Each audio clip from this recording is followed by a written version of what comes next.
회개하라, 천국이 가까이 왔느니라. 하나님께서 세우셨던 하나님의 사람 세례 요한이 광야에 나아가서 외쳤던 소리입니다. 회개하라, 천국이 가까이 왔다. 회개하라, 천국이 가까이 왔다. 요한은 이것을 외쳤습니다. 그 의미를 가만 생각해 보면, 그 원인과 결과를 따져보면 이 말의 어순이 바뀌어야 될 것 같습니다. 회개하라를 강조하기 위해서 앞에 나와 있지만 우리가 회개해야 될 이유가 뒤에 나오는 것이죠. 그러니 이렇게 얘기할 수 있습니다. 천국이 가까이 왔다.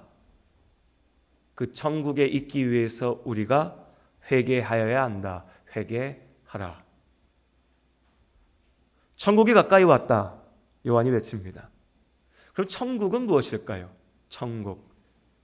한자어지만 글자 그대로 바꿔놓으면 하늘나라입니다. 하늘나라. 그런데 이 하늘나라라고 하는 표현에 대해서, 천국에 대해서 우리가 많이 오해하게 됩니다.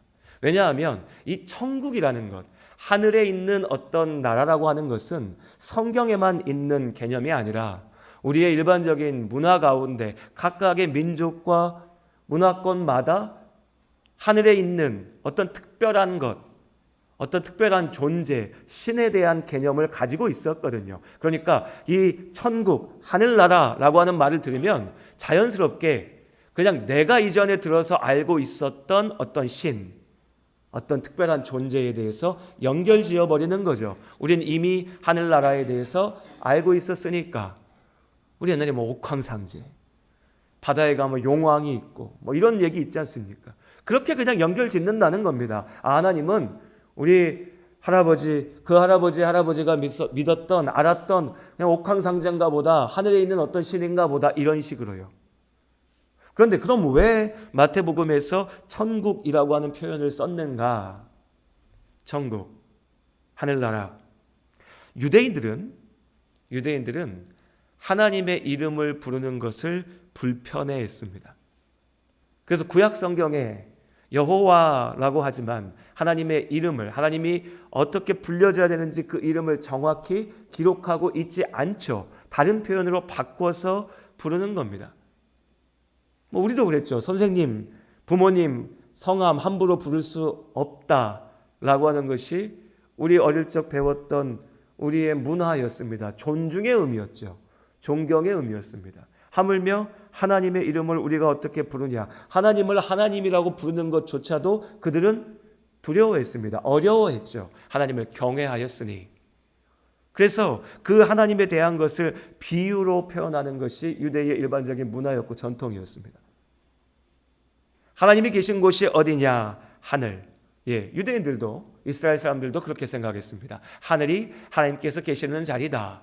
그러니 그 하늘에 있는 나라, 천국이라고 하는 표현을 통해서 뭘 얘기하고 싶었냐면 하나님 나라를 말하고자 한 겁니다.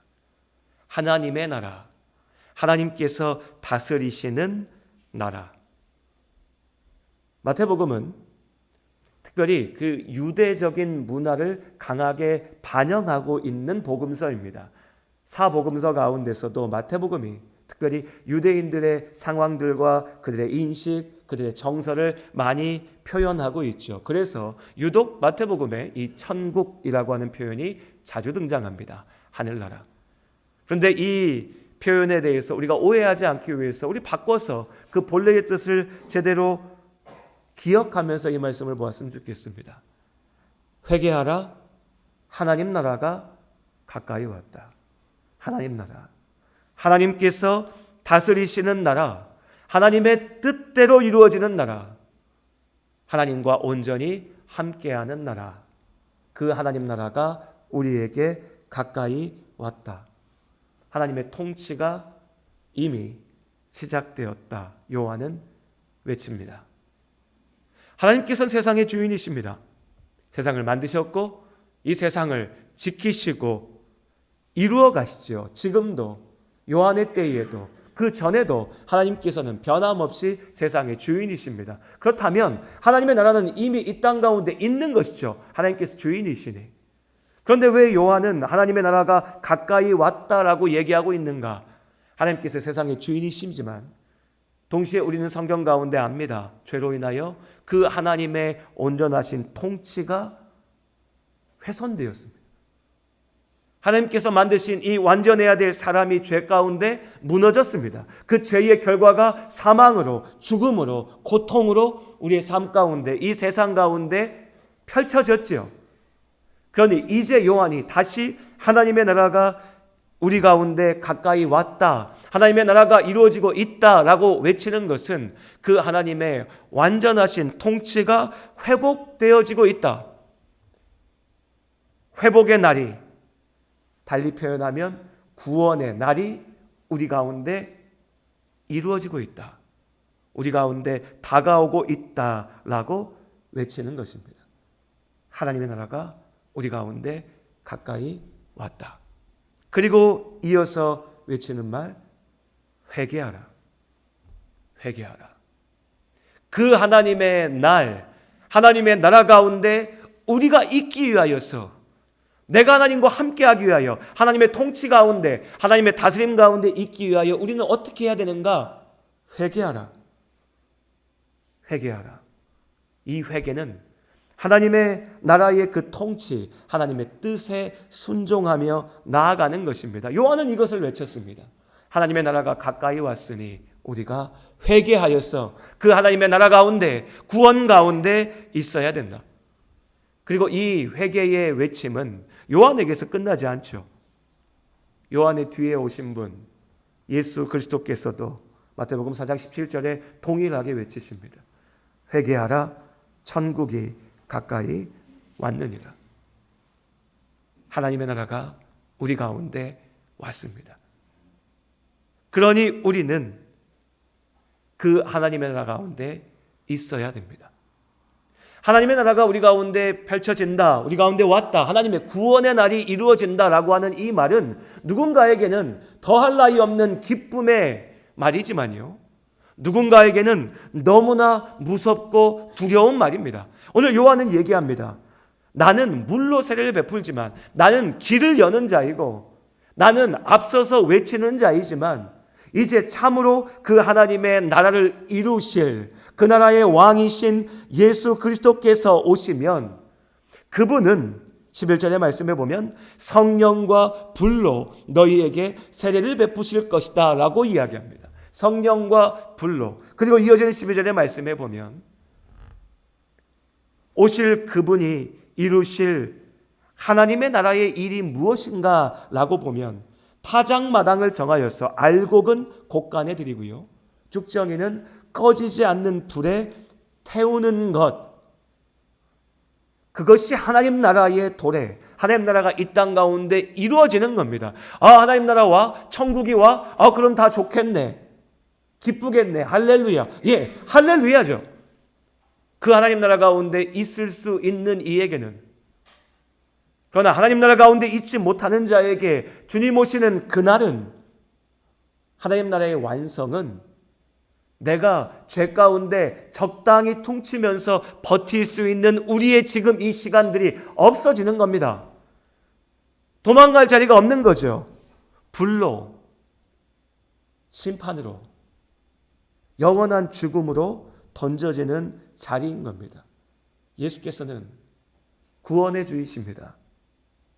또한 다시 오실 주님께서 심판의 주인이 되신 줄로 믿습니다. 그러니 세례 요한은 광야 가운데, 사람들 가운데 나아가 내 몸을 돌보지 않으면서 외칠 수밖에 없었던 겁니다. 시급한 문제니까요. 내일 이 남은 땅이 불탄다 생각해 보십시오.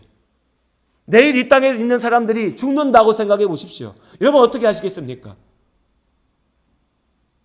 일단 나부터 살아야죠. 그리고 나서요. 나만 삽니까?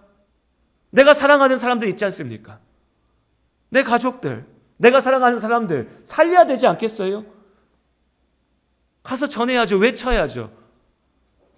야, 내일 큰일 나겠어. 우리 빨리 피해야 돼. 안전한 자리로 가야지. 내 자식이 말 안 들으면 멱살 잡고라도 가고 싶죠. 그것이 우리의 마음이죠. 그리고요, 아, 우리 식구는 괜찮으니까 다 문제없어. 사람이 어떻게 그럽니까? 누군지 모르지만 함께 살아가는 사람들이니 그들 가운데 나아가서 외치지 않겠습니까? 떠납시다. 있으면 안 됩니다. 이것이 아닙니다. 우리 이러다 큰일 납니다. 미친 사람 소리 듣더라도 외치겠죠. 요한이 그렇게 한 겁니다. 세례 요한이 나가서 외쳤습니다. 회개하라. 제발 회개하라. 하나님의 나라가 가까이 왔다. 그리고 그 나라를 이루기 위해서 오신 예수께서, 이미 예수께서 오심으로 그 나라가 시작되었는데 또한 말씀하십니다. 회개하라. 천국이 가까이 왔다. 그러니 이제 우리 무엇을 해야 됩니까? 회개해야 됩니다. 회개해야 됩니다. 그 하나님 나라 가운데 내가 있어야 하니, 요한이 외쳤고 예수께서도 우리에게 말씀하시니 우리는 회개해야 합니다. 내 죄를 인정하고 하나님 앞에 내가 온전하지 못함을 고백하며 그 죄를 끊어내고 하나님의 나라 가운데 내가 있기 위하여서 우리는 회개해야 합니다. 죄악 가운데 살아가는, 적당히 죄와 타협하며 나아가는 내 삶이 나에게 어떠한 소망도, 어떠한 위로도, 어떠한 기쁨도 줄 수 없음을 인정하고 알고 좀 깨닫고 하나님의 나라가 나에게 심판의 날로 다가올 수 있음을 알고 하나님의 온전하신 뜻을, 그 하나님의 구원의 부르심을 듣고 하나님 앞으로 나아가야 되는 겁니다. 하나님을 알지 못했던 이들에게, 믿음 없는 이들에게 회개는 하나님을 아는 겁니다. 내가 이제까지 살아왔던 그 삶이 도대체 무엇이 온전한 것인지도 알지 못하고 그냥 살아왔구나 라고 하는 것을 깨닫고 인정하며 그 하나님 앞에 나아가는 것, 그것이 회개입니다. 하나님을 안다라고 외치며 주장하는 많은 이들에게, 유대인들에게 회개는 내가 하나님을 안다라고 말했었지만, 그래서 내가 하나님 앞에 구원받았다라고 주장도 했었지만, 그러나 정작 하나님의 뜻과는 아무 상관없이 살았던 나의 그 시간들 속에서 다시 하나님 앞에 돌아가는 것, 되돌아가는 것, 그것이 회개입니다. 요한은 외칩니다. 회개하라. 하나님 나라가 가까이 왔으니 회개하라. 우린 회개해야 됩니다. 그래서 우리는 주님 앞에 나와 기도합니다. 주일이면 하나님 내가 회개합니다 라고 머리를 숙이며 고개를 숙이면서 하나님 앞에 기도합니다. 요한의 외침이 많은 이들에게 울림을 주었습니다. 아, 그래, 우리가 회개해야지. 그래, 하나님 살아계시지.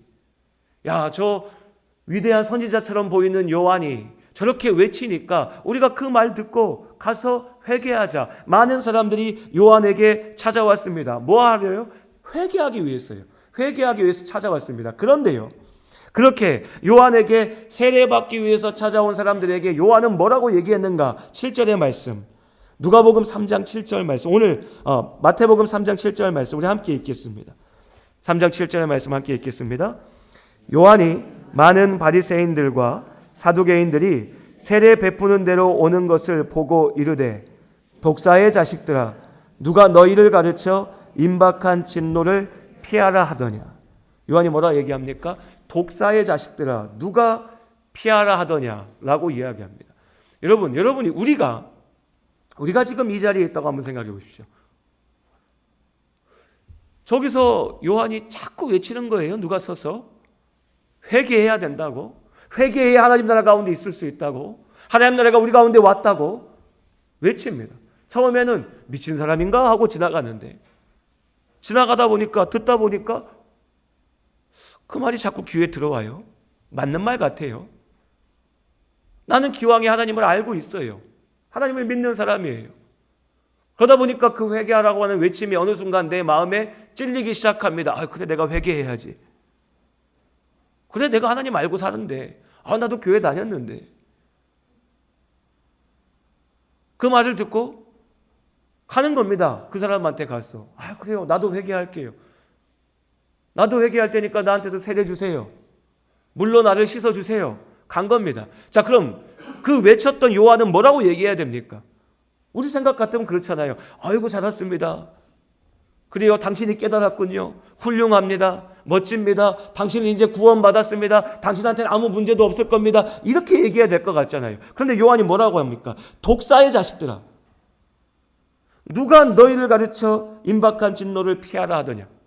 독사의 자식들아. 이건 욕입니다. 욕. 여러분이 생각할 수 있는 가장 강한 욕이라고 생각하십시오. 욕을 하고 있다니까요. 몰려오는 사람들한테. 요한이 욕을 해요. 왜 욕을 하죠? 뭐라 욕합니까? 독사의 자식들아. 그냥 욕설이 아닙니다. 분명한 의미가 있는 꾸짖음이고 비난이죠. 독사의 자식들아, 뱀의 자식들아, 뱀의 후손. 우린 즉각적으로 떠올리게 됩니다. 창세기 3장에 아담과 하와가 죄 가운데 무너졌지요. 죄의 시작이었습니다.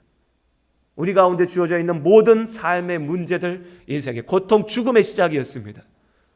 사탄의 뱀의 유혹에 넘어가서 아담과 하와가 죄 가운데 무너졌을 때 하나님께서 그 뱀을 또한 저주하셨죠.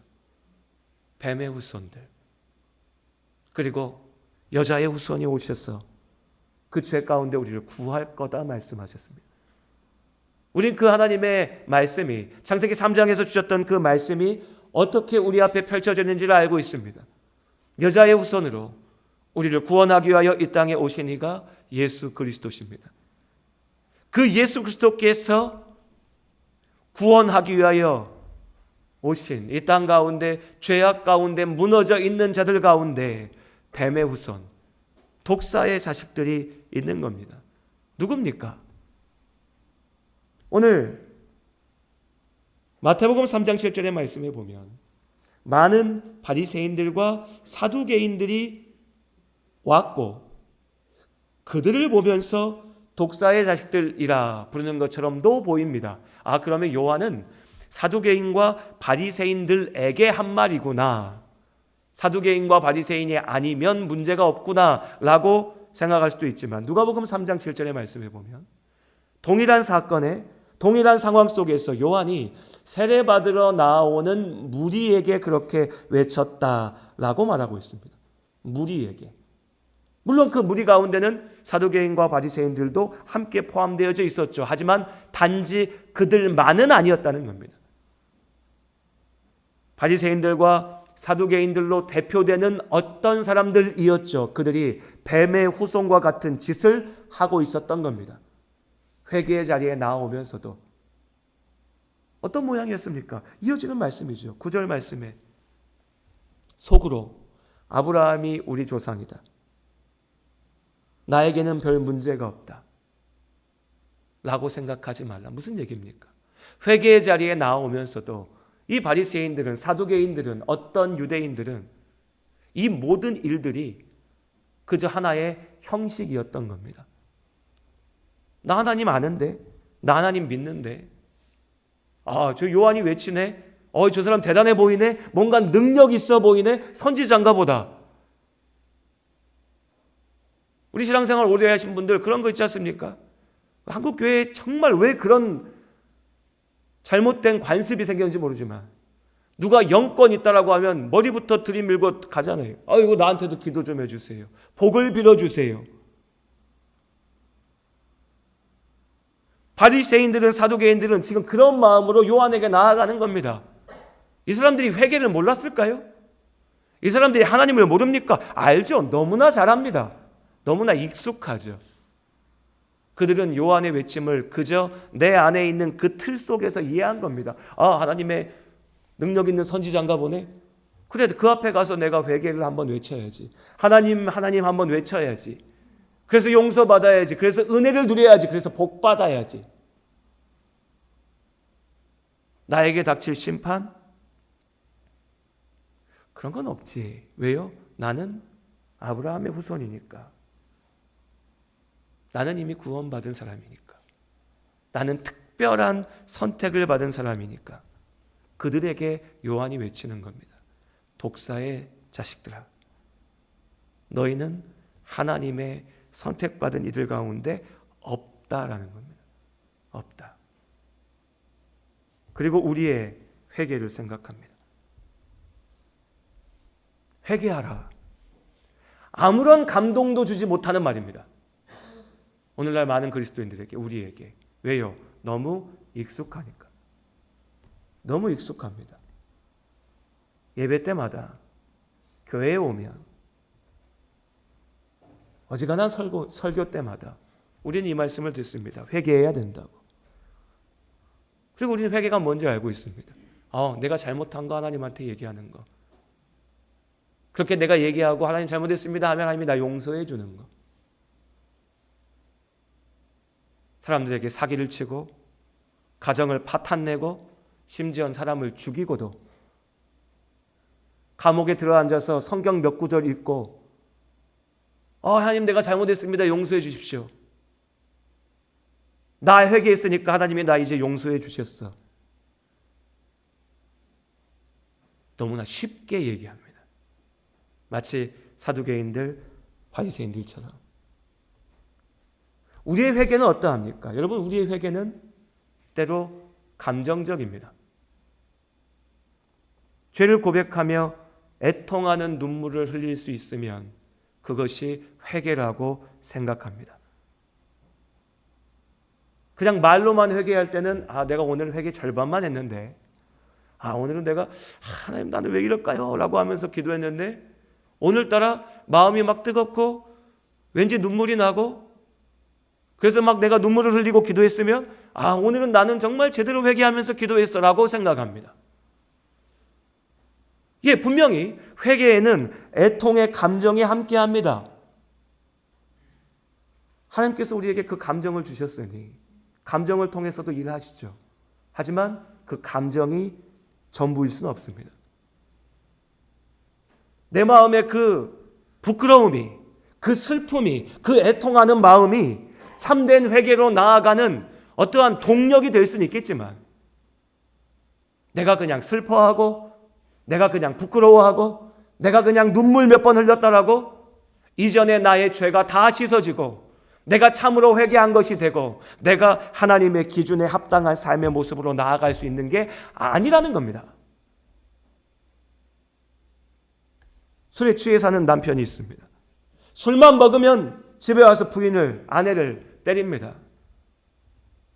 그런데 그 남편이 저녁만 되면 술 먹고 들어와가지고 집에서 폭력을 행사하는데 그렇게 막 온갖 행패를 부리다가 쓰러져 자죠. 잠에서 깨고 나면 이제 술도 깨잖아요. 술도 깨고 나니까 내가 무슨 짓을 한 거지? 나는 왜 이러지? 부인한테 찾아가서 무릎 꿇고 눈물을 흘리면서 여보 내가 잘못했어. 내가 나쁜 놈이야. 내가 문제야. 빕니다. 펑펑 울면서.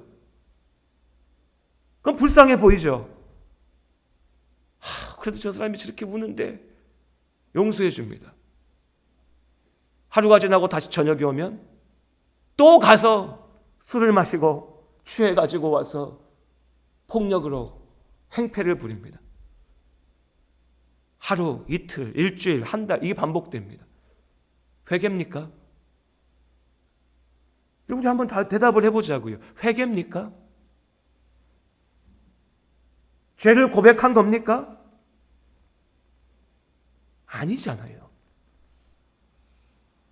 아무리 펑펑 울었어도요, 아무리 간절히 빌었어도 그것은 회개일 수가 없는 겁니다. 그냥 그 내 감정의 표현이죠. 어떻게 보면 그 감정조차도 나로 인해서 고통받는 이를 향한 것이 아니라 내가 마음 편하려고, 내 죄책감 덜어내려고 하는 눈물이고 애통일 수도 있는 겁니다. 사람은요. 그렇지 않습니까? 사람이라는 존재는 때로 우리의 회개는 너무나 형식적입니다. 정해진 절차를 따라서 나의 죄를 면제받는 과정, 이것이 우리가 생각하는, 누구도 그렇게 말하지는 않지만 어느 순간에 그렇게 걸어가는 회개의 길일 수 있습니다. 중세시대 때 수도사들은 자신의 몸을 채찍으로 때리면서 회개했습니다. 나는 죄인이야. 난 죄가 많아. 그러니까 나로 죄짓게 하는 이 육체를 없앴으면 좋겠어. 찌르고 때리고 피 흘리면서 이렇게 하니까 내 죄는 사해지는 거야. 그걸로 죄가 용서가 될까요? 오늘 우리는 더 이상 그렇게 내 몸에 채찍질하지는 않습니다. 누가 그렇게 하면 대단해 보이죠? 와, 어떻게 저렇게까지 하지? 대단한 거 아닙니다. 이상한 짓인 겁니다. 그리고 너무나 부끄러운 짓인 것이고요. 하나님 앞에 가증스러운 짓일 수도 있는 겁니다. 그런데 우리는 내 몸에 채찍질할 용기도 없어서 어찌합니까? 내가 할 수 있는 적당한 모습의 회개의 죄 용서의 과정들을 내가 정합니다. 내가 만들죠. 고해성사하듯이 목사님 찾아가서 나 이렇게 죄인이고요. 나 이렇게 부족합니다. 아이고 나는 왜 이렇게 죄인일까요? 하고 나면 회개한 걸로. 내가 이렇게 저렇게 많은 문제들이 있고 부족함이 있지만 내가 주일 예배는 절대 안 빠지고 예배드리니까 하나님 나 오늘도 주일날 지켰습니다. 나 용서해 주십시오. 하나님 내가 일주일에 한 번은 꼭 금식하겠습니다. 용서해 주십시오. 내가 새벽에는 꼭 교회 오겠습니다. 새벽 기도하겠습니다. 용서해 주십시오. 누가 했던 길입니까? 바리새인들이 했던 길입니다. 사두개인들이 했던 길입니다. 그냥 그렇게 해놓고 회개. 내가 죄책감에서 벗어나고 싶어서 하는 것이지 달라지는 것은 아무것도 없습니다. 그래서 요한이 외치는 겁니다. 회개하라 외쳐서 사람들이 와서 그럼 우리 회개할게요 했더니 독사의 자식들아. 독사의 자식들아. 그럼 답답하지 않겠습니까? 몰려왔던 사람들이요. 답답하지 않겠어요? 아니 회개하러 와서 회개하라고 해서 회개하러 왔더니 이제 또 그렇게 하면 안 된다고 하니까 그럼 어떻게 해야 되는가? 누가복음 3장 10절의 말씀에 보면 무리가 묻습니다. 우리 성경 넘겨서 누가복음 말씀 같이 볼까요?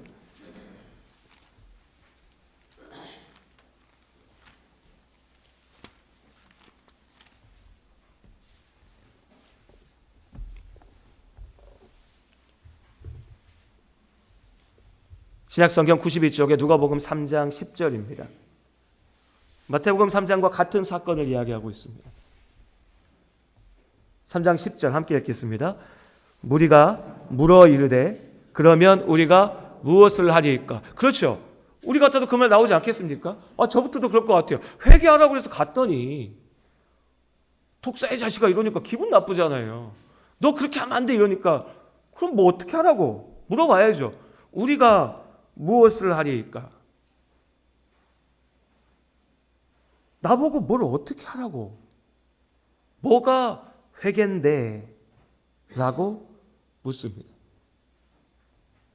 마태복음의 표현으로 하면 세례요한이 준 답은 뭐였냐면 회개에 합당한 열매를 맺으라고 얘기합니다. 회개에 합당한 열매를 맺으라.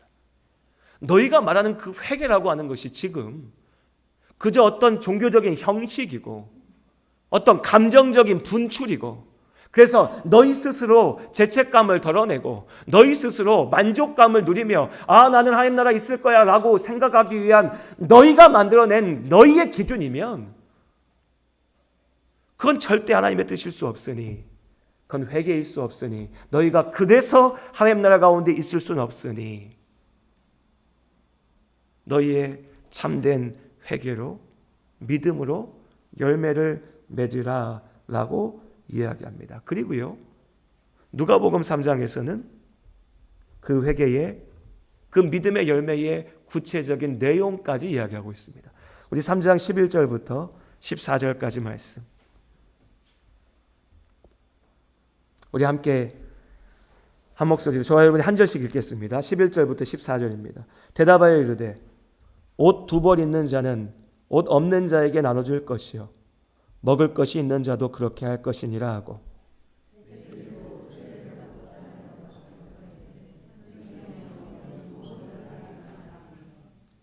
이르되 부과된 것 외에는 거두지 말라 하고 군인들도 물어 이르되 우리는 무엇을 하리이까 하매 이르되 사람에게서 강탈하지 말며 거짓으로 고발하지 말고 받는 급료를 족한 줄로 알라 하니라. 아주 구체적이 되죠. 아주 구체적인 항목들을 이야기합니다.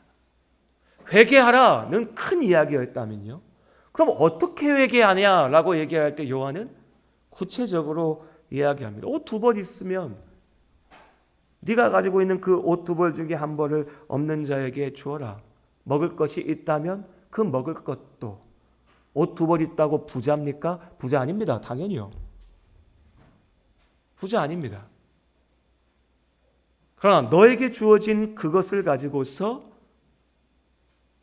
그것이 회개의 열매가 되어야 된다는 겁니다. 세리들은 세금 걷는 사람이었습니다. 그 당시에 폭리를 취하는 사람들이었죠. 그에게 얘기합니다. 너의 회개는 네가 정해져 있는 것들 외에 거두지 않는 것으로 나타나는 거다. 네가 돈 욕심으로 온갖 것들로 명목 삼아서 사람들에게 착취해가는 그 죄를 끊어내는 것이 너의 회개이다. 그 당시에 군인들은 무소불위였습니다. 로마 식민지하에 있었던 유대 사회에서 군인들은 길 가다가 약해 보이는 사람 자기 멋대로 할 수 있었다고요. 그거 안 하는 겁니다. 강탈하지 말아라. 거짓말로 고발하지 말아라. 너 군인이니까 합당하게 월급 받잖아. 그걸로 먹고 살면 되는 거지. 그것이 하나님께서 나에게 주신 걸로 생각하고 살아가야 되는 거지 라고 이야기합니다. 어디까지 해야 될까요? 우리 각자의 상황들이 다 다르니 요한의 표현대로 얘기하자면 끝없이 얘기할 수 있을 겁니다. 우리 안에 있는 회개의 자리와 회개의 모습들을. 본질은 분명하죠. 회개는요, 우리의 삶 가운데 구체적인 자리 가운데, 구체적인 모습 가운데 드러나서 열매 맺어야 하는 겁니다.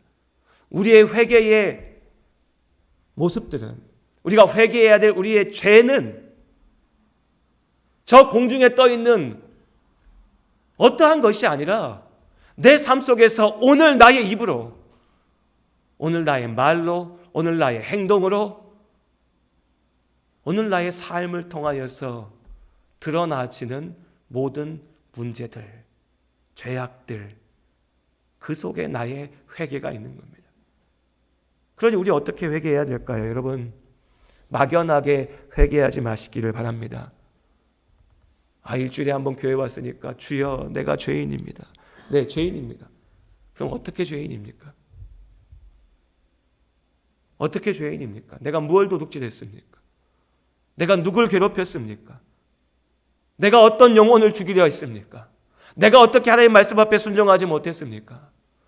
내가 어떻게 주님의 뜻에 온전히 순종하지 못했습니까? 우리의 회개는 너무 막연합니다. 하나님은 우리에게 그렇게 하지 말라 하십니다. 오늘 한국교회를 보면서 염려되는 것 중에 하나가 뭔지 아십니까? 어디 가서 무슨 얘기하면 항상 빠지지 않고 나오는 게 동성애 얘기입니다. 동성애가 죄라고요. 동성애 죄입니다. 누가 와서 저한테 뭐라고 해도 목사가 어떻게 세련되지 못하게 그럴 수 있냐. 저 세련되지 못합니다. 동성애는 죄입니다. 염려되는 게 뭔지 아십니까? 교회가 모여서 동성애만 죄라고 하는 것처럼 들립니다. 불륜도 죄입니다. 음란한 가운데 빠져있는 것도 죄입니다. 거짓말하는 것도 죄입니다. 세금 떼어먹는 것도 죄입니다. 오늘 말씀이에요. 나에게 합당하게 주어지지 않는 것 욕심으로 강탈하는 것도 죄입니다. 힘 있다고 휘두르는 것도 죄죠. 그렇게 하면 안 된다고 말씀하셨습니다. 하나님께서. 다른 건 다 얘기 안 하는데 동성애만 죄라고 얘기합니다. 공중에 붕 떠 있습니다. 우리 중 많은 사람들은 그거랑 상관이 없는데요. 아, 저건 죄야, 큰 죄야, 저건 문제야, 저거 회개해야 돼, 저거 안 지키는 놈들 나쁜 놈들이야. 우리는 깨끗해. 우린 의로워. 우린 저런 더러운 짓 안 하잖아. 회개입니까? 거룩함입니까? 바리새인이 하는 일입니다. 오늘 말씀에 기억하셔야 될 한 가지는 처음의 시작입니다. 회개하라. 하나님 나라가 이미 우리 안에 있다. 참으로 회개하는 우리들이기를 원합니다. 입으로만 죄인이라 되뇌이는 있는 것이 아니라 내 삶 속에서 하나님의 살아계심을 기억하는, 눈물 흘리며 회개합니다 외치는 것에 그치지 않고 내 삶 속에서 구체적인 회개의 열매를 이루어가는, 그렇게 참된 회개로 하나님 나라 가운데 거하는, 하나님과 함께하는 우리 모두가 될 수 있기를 주님 안에 소원합니다. 기도하시겠습니다. 하나님,